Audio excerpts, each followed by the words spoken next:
How's it going, guys? I'm Connor from Running Warehouse, and today we are joined by a special guest. We've got the Cal Poly Slow legend, Davis Bove, coming off a big track season. 3:35 in the 1500 meters, Olympic trials qualifier. Now you're heading into your final cross-country season, and I know you've got some big pro ambitions, but for now, you are an unsponsored runner. You can wear whatever shoe you want. Lay down, what are some of your top shoes you've been wearing over the last year or two, and why you like them?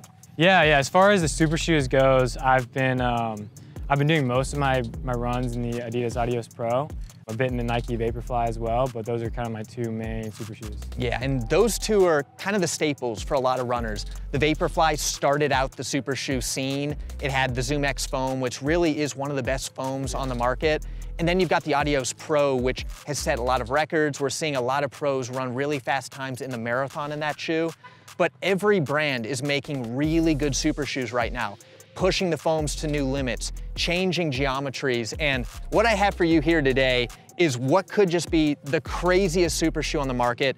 This is the Mizuno Wave Rebellion Pro 3 in the beta colorway. You see this zebra flage. What are your first thoughts seeing this shoe? Yeah, I feel like it looks like a zebra. It's, I was calling them the zebra moon boots, but they're very different. I can see like the heels cut off. Yep. So I'm really interested to see how they feel on foot. Just standing around, striding in them, I can already tell they're stiff and they're really soft and seems very responsive, so. Yeah, and I think moon boots is a great description for this shoe because you are bouncing along in this shoe. Me and you are the first people in America to get this shoe. Pretty crazy. And just taking a look at the shoe, I'll give you some basic specs to kind of lay out what the shoe's all about. So the Mizuno Wave Rebellion Pro over the last two versions has been known as a little bit crazier of a shoe. And now in version 3, we get all updates from top to bottom.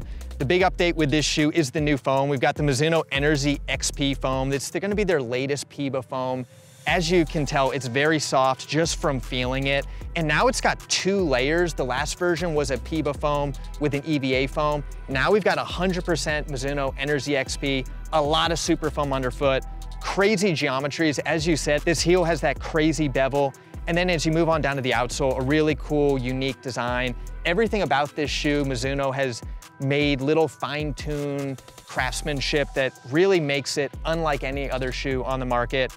I think now, me and you go out, test it out, see how it performs at a couple different paces, and then we come back and give our first thoughts. Yeah, let's go get it done.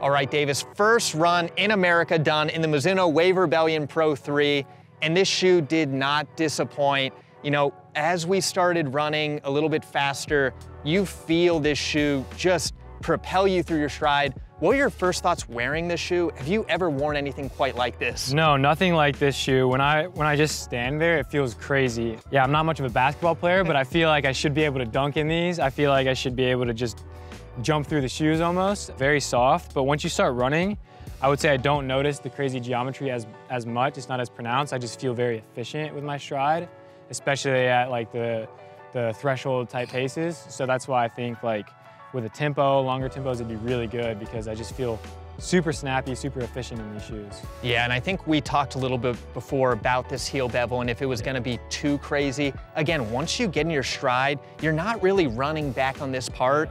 And the geometries really work to create this mechanical advantage in your stride. As you go through, you feel it just propel you forward. It works together with your stride and creates that really bouncy experience. Also from a foam perspective, like I said, now we've got that full length Mizuno Energy XP.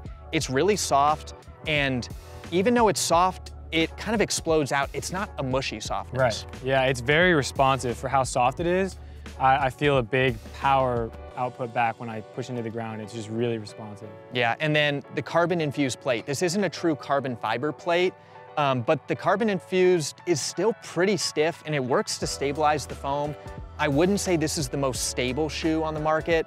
There are other super shoes that are gonna maybe provide a little bit more confidence as you're going through turns, maybe when you're on some more uneven terrain. I think this is a purely road or track shoe, but again, it's not for everyone.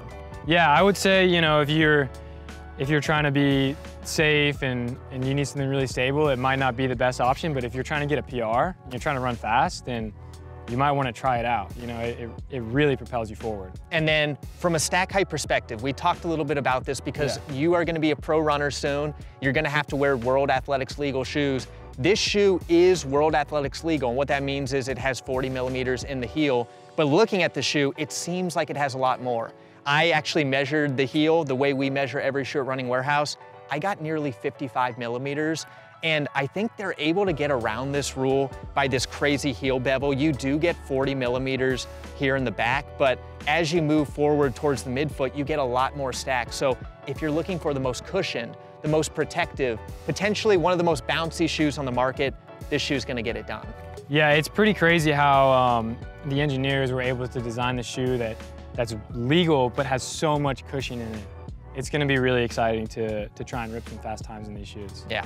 Now, moving on down to the outsole, another crazy craftsmanship in this shoe is seen with this rubber layout. We don't see this a lot. This is the G3 outsole by Mizuno, and it's done a little bit differently. You can see it's engineered with all these little small lugs. You can see the midsole peeking out underneath. This design just really helps keep weight down, and it's really sticky. One of the problems I have with other super shoes is the traction. And I noticed that these had really good traction, but they're still incredibly light, which is pretty crazy. Yeah. And now kind of wrapping the shoe all together, we've got the zebra flage upper. This is definitely one of my favorite parts of this shoe. You get a nice snug lockdown. It's a racing fit, pretty minimal, a little bit of protection in the heel, a little bit of cushioning, but this shoe is built to be as light as possible. And from a fit perspective, I know you kind of go between sizes. How did you find this one fit? Yeah, I felt it fit pretty true to size with other shoes I've been wearing. I wear the same size in these as I do with the Adidas Adios Pro. So the size was really good. The upper really kept my foot secure. I didn't feel like I was sliding forwards, backwards, side to side, anything like that. But the actual design of the upper it's different, and I like to stand out personally. So I kind of like the zebra. Yeah. Okay, so we've done the initial testing. We've gotten a couple different speeds, picked it up pretty quick at the end. Now, final question is, where do you think you're gonna find this shoe for workouts, for racing? Where's this gonna fit into your lineup? Yeah, for me, I would say this is the best fit would be for longer tempos, where you're doing an extended period of running. You want to save your legs a little bit more, but able to get to some faster paces. I maybe wouldn't take this off-road. I maybe wouldn't take this for a pure VO2 workout or something where I'm really, really going super fast. But at the, those kind of threshold, longer effort paces, I think it's going to be a really good shoe for me to have to save my legs, but still hit good paces.